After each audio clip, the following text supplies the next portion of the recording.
Olá, pecadores, pecadores CCBistas, pecadores da Congregação Cristã no Brasil, a graça, o caminho santo, e só pela congregação você pode ouvir a verdade e receber os bens eternos. Só na congregação, um dia só, vai ter só gente boa na grande congregação cristã no Brasil, na congregação, porque grande não vai ser. Olha, você sabe o que é heresia? Tanto vigarista e prega heresia. Você sabe o que é uma seita? Todo mundo, olha, pastores profissionais, pastores que vivem falando de Bíblia, a Bíblia que ele quer, chama a congregação de seita. A congregação chamou eles também de seita. Pastores que chamam a congregação de seitas, vigaristas que chamam a congregação de seita, papagaios que chamam a congregação de seita. Você sabe o que é uma heresia? O que é ser herege? Herege é uma palavra que vem do grego. E a palavra herege não foi cunhada para aplicar em religião.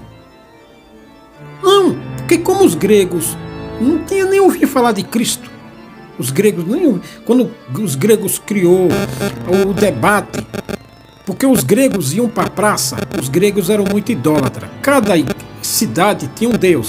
Tinha Atenas, tinha Júpiter, tinha Hércules, tinha até Poseidon, Zeus, era tudo considerado deus. O sol, a terra, a lua, cada cidade existe um deus. Éfeso, depois foi exportado para a Turquia. Então naquela região cada cidade tinha um deus. Então os gregos, eles tinham um herege como um dialogar, um expressar, uma comunicação, sabe? Debater, porque os gregos debatiam sobre várias coisas. Então aí cunharam a palavra herege. Mas aí a religião usou como ofensa. Como os gregos debatiam, você vê que nos Atos dos Apóstolos tinha até o Deus desconhecido. Quando Paulo chegou na Grécia, tinha um templo para cada divindade. E tinha um templo até para um Deus desconhecido. Tanto que Paulo, quando subiu lá no arauto, lá na praça, para dialogar e expressar o Cristo, ele notou que, e aí ele falou sobre o assunto do Deus desconhecido. Paulo ali usou a liberdade de expressar a sua divindade, que na Grécia tinha isso aí. Na Grécia, o quê? Séculos antes de Cristo, tinha isso aí, cada um expressar. E não era considerado herege como uma palavra de ofensa. Quem transformou a palavra herege em ofensa foi a religião, o fundamentalismo religioso. É igual palavrão. Por exemplo, quem inventou fuder?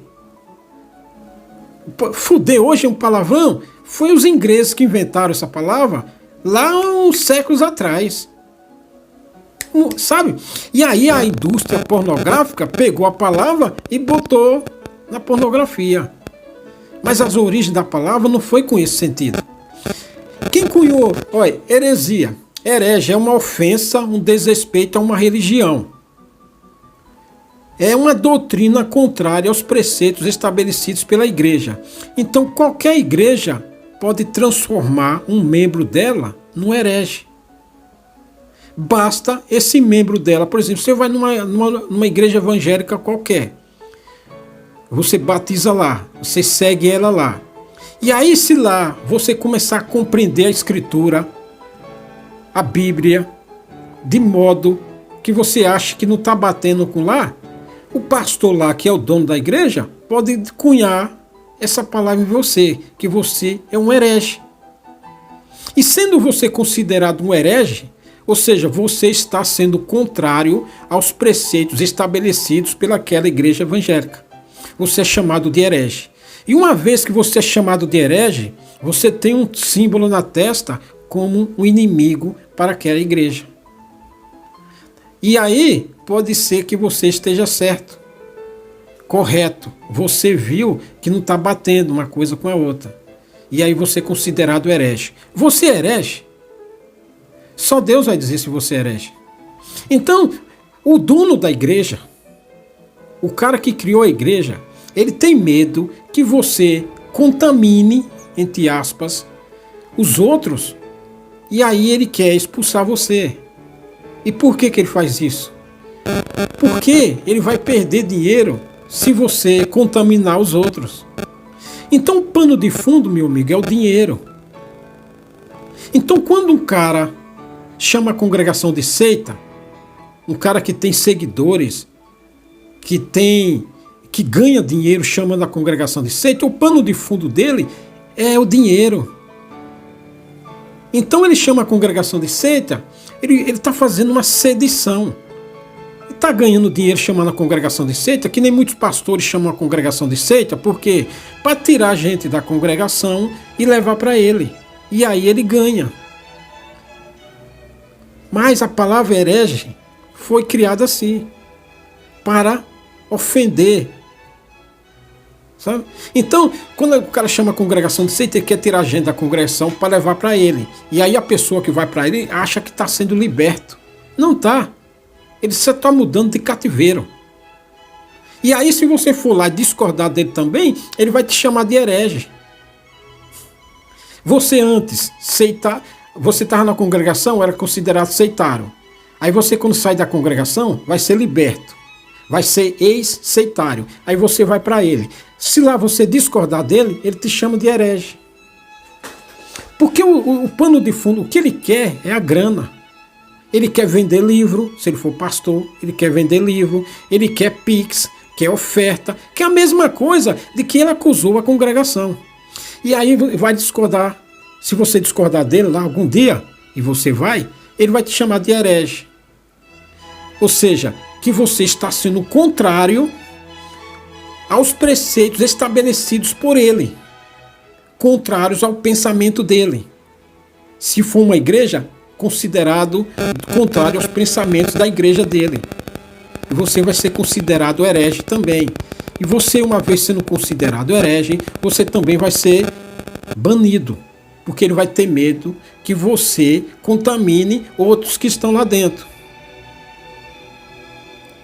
A Grécia, no tempo que Paulo passou por lá, era evoluído nessa questão, porque você podia discordar das outras divindades. Por que Paulo foi preso e considerado problema para a igreja daquele tempo, para o Demétrio? Porque o Paulo tirou dinheiro do Demétrio, o cara lá que tinha vidente, que fazia as lembrancinhas, as imagens da deusa Diana. Foi só por isso.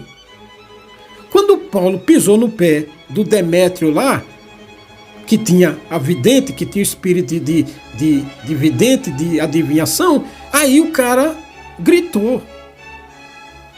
Sabe? Porque a pessoa tem um pensamento.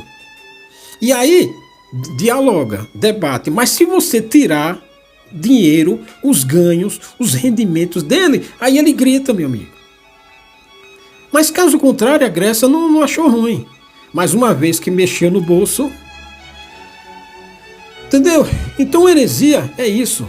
O Senhor Jesus não foi considerado seitário? Aqui nos Atos dos Apóstolos, aqui, ó.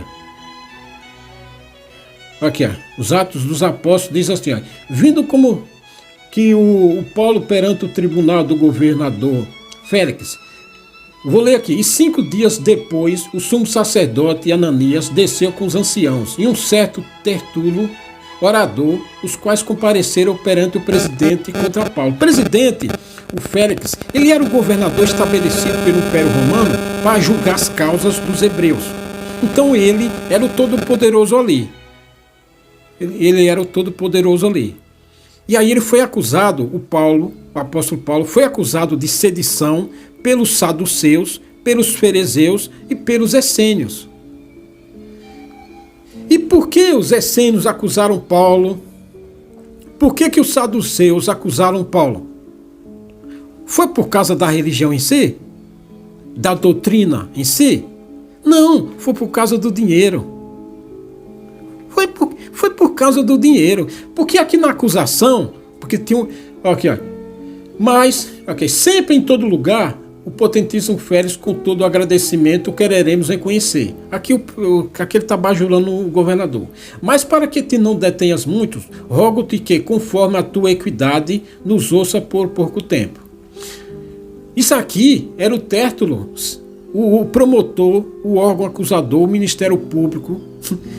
Porque esse aqui era o pau-mandado dos fariseus, dos saduceus e dos essênios. Quem eram os saduceus? Quem eram os fariseus? Quem eram os essênios? Eram seitas, eram grupos dissidentes dentro do judaísmo. E eles não se davam bem, porque eles tinham entendimentos diferentes, ou seja, para a religião eram considerados hereges, para os judeus natos eram considerados hereges, porque eles tinham pensamentos diferentes, eram correntes diferentes dentro do judaísmo. Então os saduceus tinham um pensamento, eram gente que acreditava nos 5 primeiros livros da Bíblia, gente que tinha outros pensamentos diferentes, considerados hereges também por hoje, porque eram gente que tinha conceitos diferentes, entendimentos diferentes, contrário ao judaísmo nato. E eles não se davam bem entre si. Só que nessa causa aqui de Paulo, eles se uniram juntos contra Paulo. E por quê? Por que eles fizeram isso? Eu vou lhe dizer aqui por quê. Aqui, ó. Mas para que te não detenha muitos, rogo-te que, conforme a tua equidade, nos ouça por pouco tempo. Temos achado que este homem, Paulo, aqui está o tribunal, o concílio pronto. O concílio.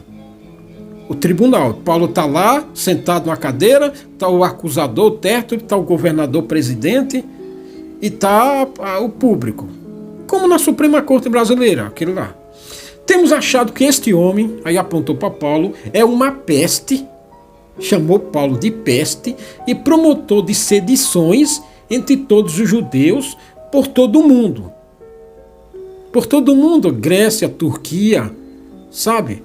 Por onde Paulo andava, Capadócia, sabe? Gálatas, enfim, Macedônia, onde Paulo andava, por todo o mundo. E o principal defensor da seita dos nazarenos. E por que seita dos nazarenos? Porque o Senhor Jesus nasceu em Nazaré. Então, os saduceus, os fariseus, os essênios, os judeus, os sacerdotes, o povo do templo, chamavam Paulo de seita dos nazarenos. Seita e heresia, considerado uma doutrina, foi considerado uma ofensa à religião deles, dos saduceus. Mas isso aqui a questão não era só isso, a questão era a grana, o qual intentou também profanar o templo. Aqui que está a questão. O que é profanar o templo? Sabe o que é profanar o templo? O que foi que Paulo fez lá na Grécia quando veio a mulher que tinha um espírito de adivinhação? Profanou o templo. E o que é profanar o templo?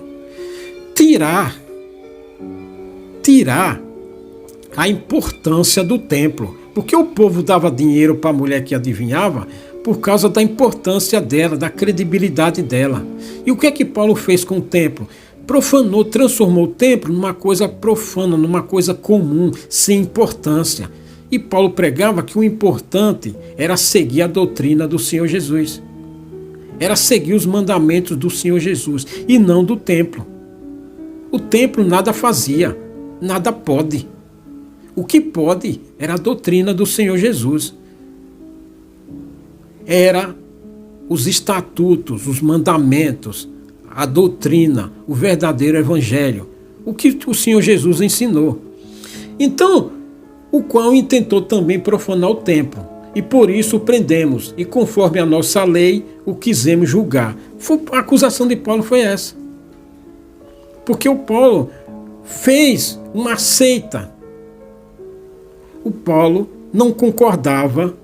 O que o Paulo fez aqui? O Paulo contrariou os preceitos do judaísmo, os preceitos do templo. Isso é considerado uma ofensa para os judeus naquela época. Assim como no século XV, XVI, lá no tempo da Inquisição de Portugal e na Inquisição Espanhola, você se não concordasse, se contrariasse com a Igreja Católica, você era queimado na fogueira. Porque o Constantino, ele transformou a igreja, o cristianismo, na religião oficial. Se você também contrariasse o cristianismo, o sacerdote te declarasse herege, você ia para a fogueira. Então a Inquisição Espanhola foi isso, porque a espanhola e Portugal, e a Europa como maioria, mas Roma, Espanha, Portugal, era católico fervoroso. Então se você contrariasse a doutrina da Igreja Católica da época, você era considerado um herege, e aí você ia para a fogueira. Era considerado pagão. Por isso que tantos judeus, muçulmanos, e você ateu, se você não andasse conforme a doutrina da Igreja Católica, você era considerado herege e morte.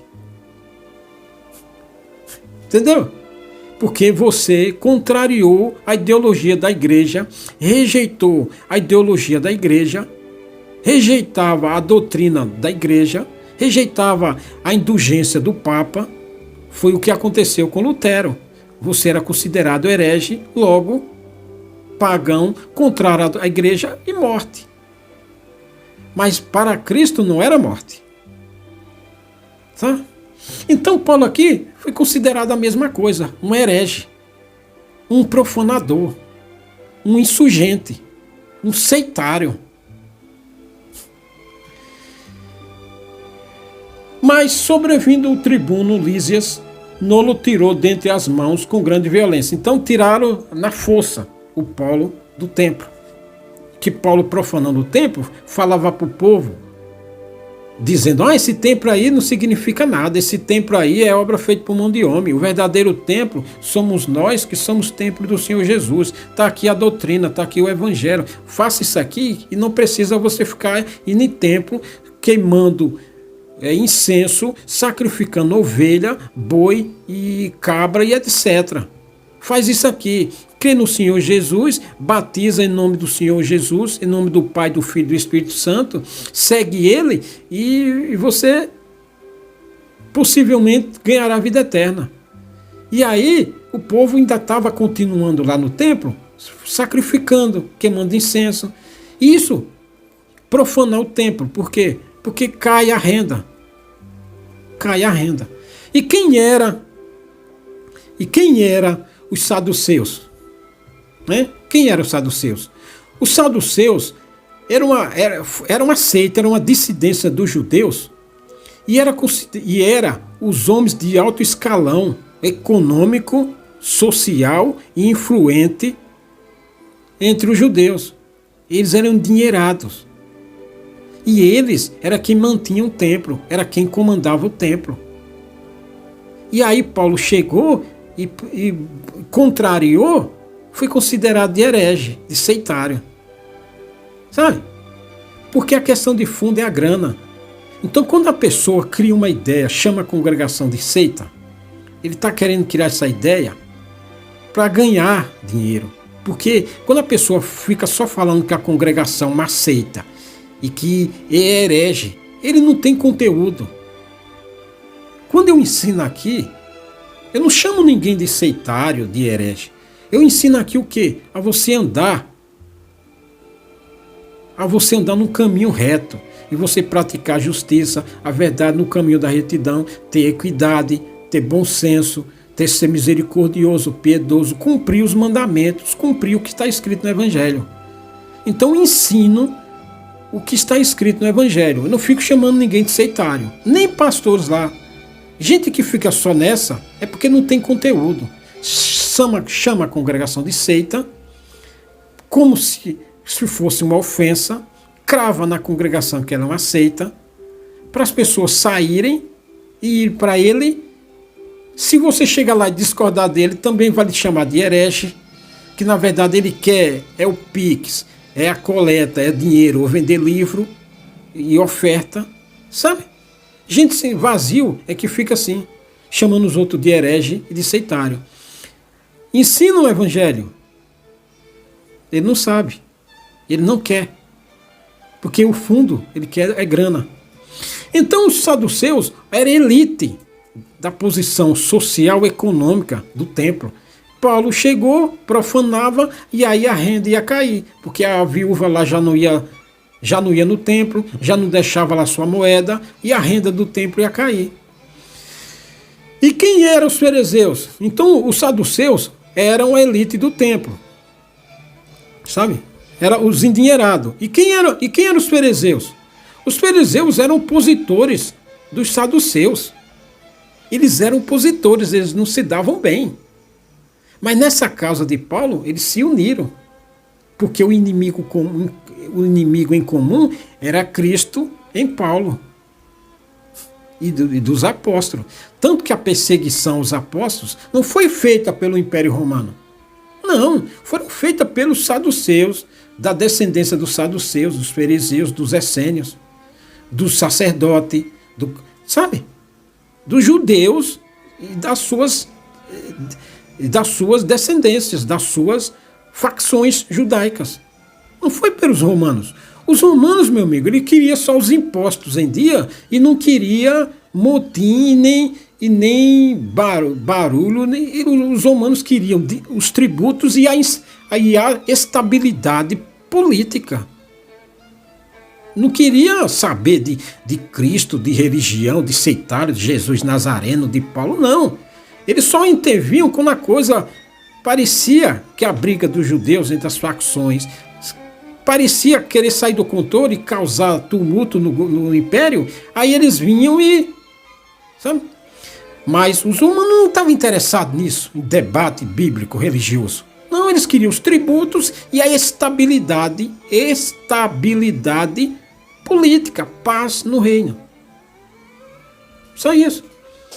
Aí quem foi que acusou Paulo e levou lá? Por quê? Os judeus, não foi os romanos. Foi por isso que o Senhor falou assim, quando estava na cruz e tem aqueles 2 soldados que um feriu ele. Senhor, perdoa porque eles não sabem o que fazem. E os soldados romanos que fizeram aquilo não sabem que feriu o Senhor Jesus com a lança, ele não sabia o que estava fazendo mesmo. Estavam achando que estava fazendo com qualquer outro. Por isso que o Senhor já falou, perdoa que esses não sabem o que faz. Mas aqueles lá do templo, os judeus lá sabiam o que estavam fazendo.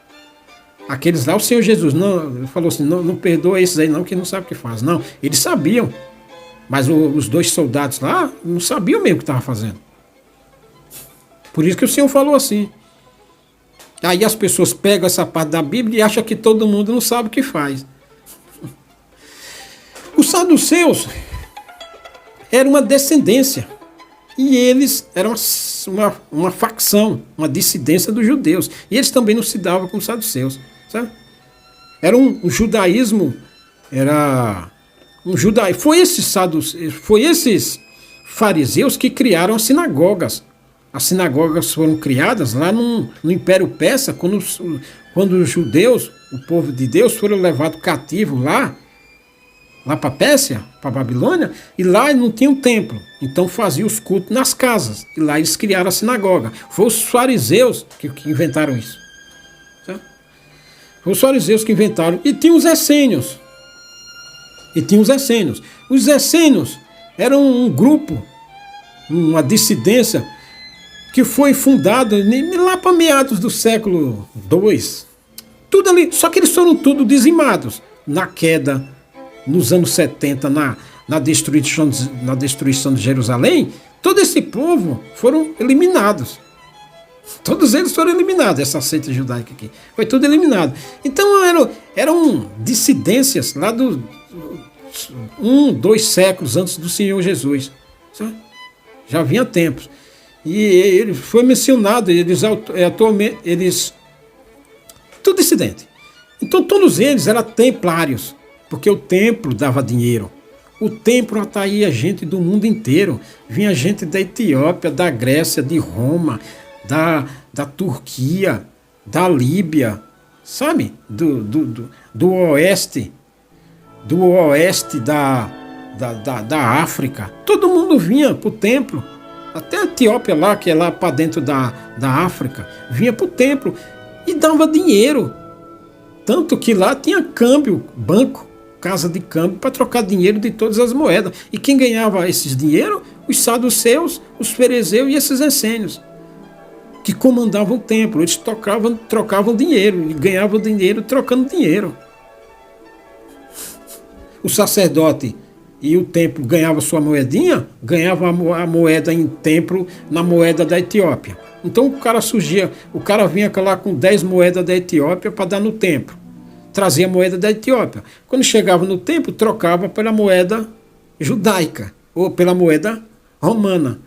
E aí nessa troca de câmbio, o intermediário ganhava dinheiro. Se o judeu da Etiópia não viesse, não ganhava o templo, não ganhava o trocador de dinheiro intermediário. Entendeu? O pano de fundo, então essa acusação contra Paulo aqui era por isso. Então o sujeito, um judeu que estava lá na Grécia, lá na Macedônia, lá na Turquia, lá na Gálacia, lá na Capadócia, ele trazia moedas de lá, a moeda local, chegava no templo e trocava. Então se ele ouvisse Paulo, ele não vinha mais. Porque e Paulo ia dizer para ele, olha, os verdadeiros adoradores, o Senhor Jesus disse que os verdadeiros adoradores adorarão e servirão em espírito e em verdade. Então o sujeito nem vinha para o templo mais. E aí, consequentemente, os templários não ganhavam, não faturavam. E aí, por isso que eles chiaram.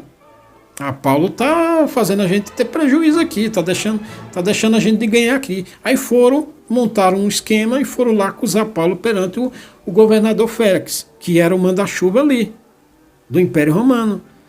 Esse é o pano de fundo, meu amigo. Esse é o pano de fundo. Mas sobrevivendo, aqui, ó, mandando aos seus acusadores que viesse a ti, e dele tu mesmo, examinando-o, poderás entender o que te acusamos. E também os judeus o acusavam, dizendo serem estas coisas assim. Os judeus, aquela panelinha que já estava montada ali, para concordar com o tribuno, sabe? Acusando Paulo perante o tempo. Paulo, porém, fazendo-lhe o presidente sinal que falasse, Paulo começou a falar. Queria se defender. Porque sei que já vai para muitos anos que dessa nação é juiz, com tanto melhor ânimo, respondo por mim. Então o governador Félix era juiz lá há algum tempo. Pois bem, aqui Paulo falando, pois bem, pode saber que não há mais de 12 dias que subi a Jerusalém a adorar, e não me acharam no templo falando com alguém, nem amotinando o povo nas sinagogas, nem na cidade, nem tampouco pode provar as coisas de que agora me acusam. Não há provas para acusar Paulo perante Félix. Não há provas, só na base do disse e me disse. Montaram lá um grupo para... Aqui o Félix não ia aceitar a acusação. Por quê? Porque não tem provas. É só gente macumunada dizendo... E aí Félix, mas não tem prova nenhuma. Como é que eu vou fazer aqui? Vou acusar o rapaz aqui sem prova? Só vocês estão dizendo aí, mas vocês podem estar macumunado aí perante... Sabe? O governador que tem equidade. Mas confesso-te isto que, conforme aquele caminho que chamam seita, assim sirvo do Deus nossos pais. Quem cunhou a palavra seita foi os judeus, os corruptos dos tempos, os que pegavam dinheiro. Sabe? Tenham esperança em Deus como estes mesmos também esperam, de que há de haver ressurreição de mortos, assim dos justos como dos injustos. E por isso procuro sempre ter uma consciência sem ofensa, e tanto para com Deus como para com os homens. Ora, muitos anos depois, vim trazer à minha nação esmolas e ofertas. Nisto me acharam já santificado no templo, não em ajuntamentos, nem com alvoroço. Uns certos judeus da Ásia. E aqui Paulo faz a sua... Então Félix, havendo ouvido essas coisas, lhe pôs dilação, dizendo, havendo-me informado melhor deste caminho, quando o tribuno Lísias tiver descido, então tomarei inteiro conhecimento dos vossos negócios. E aí o governador deu um tempo para resolver a questão. E mandou o centurião que eu guardasse em prisão, tratando com brandura. Tratando Paulo com brandura, ou seja, com tratando com respeito, com carinho, sabe? Então o governador Félix pegou os soldados romanos e dizia: prenda esse homem, mas trate ele com todo respeito, com todo carinho, sabe? Porque esse homem não é um qualquer, não. O negócio já foi diferente. Ao contrário dos judeus que já chegaram com violência, puxando o braço assim. Tá? E alguns dias depois, vindo Félix com sua mulher, Drusila, que era judia. Mas aqui, há os judeus que foram convertidos. Mulheres e homens que foram convertidos. Que era judia, mandou chamar Paulo, e ouvindo acerca da fé em Cristo, e tratando ele da justiça, e da temperança, e do juízo vindouro, Félix, espavorido, respondeu: por agora vai-te, e entendo a oportunidade, já chamarei. E aí Paulo já foi evangelizar o governador.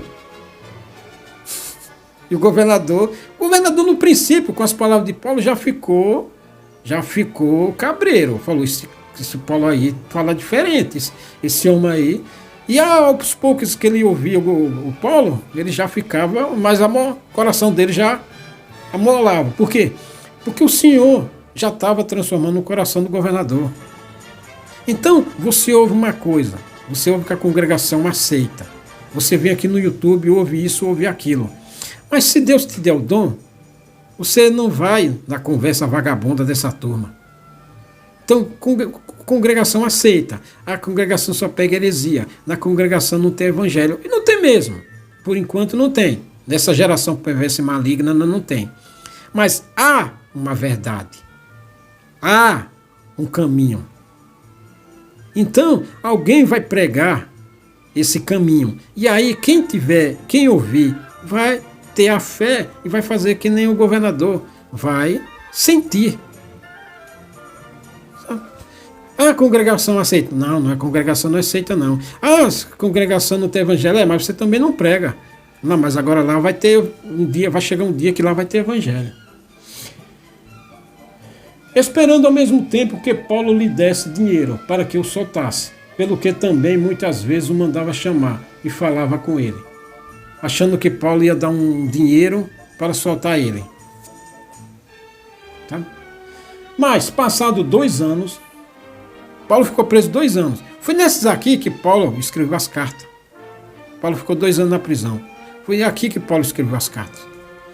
Mas, passados 2 anos, Félix teve por sucessor a Pôncio Festo. E querendo Félix com prazer aos judeus, deixou a Paulo preso.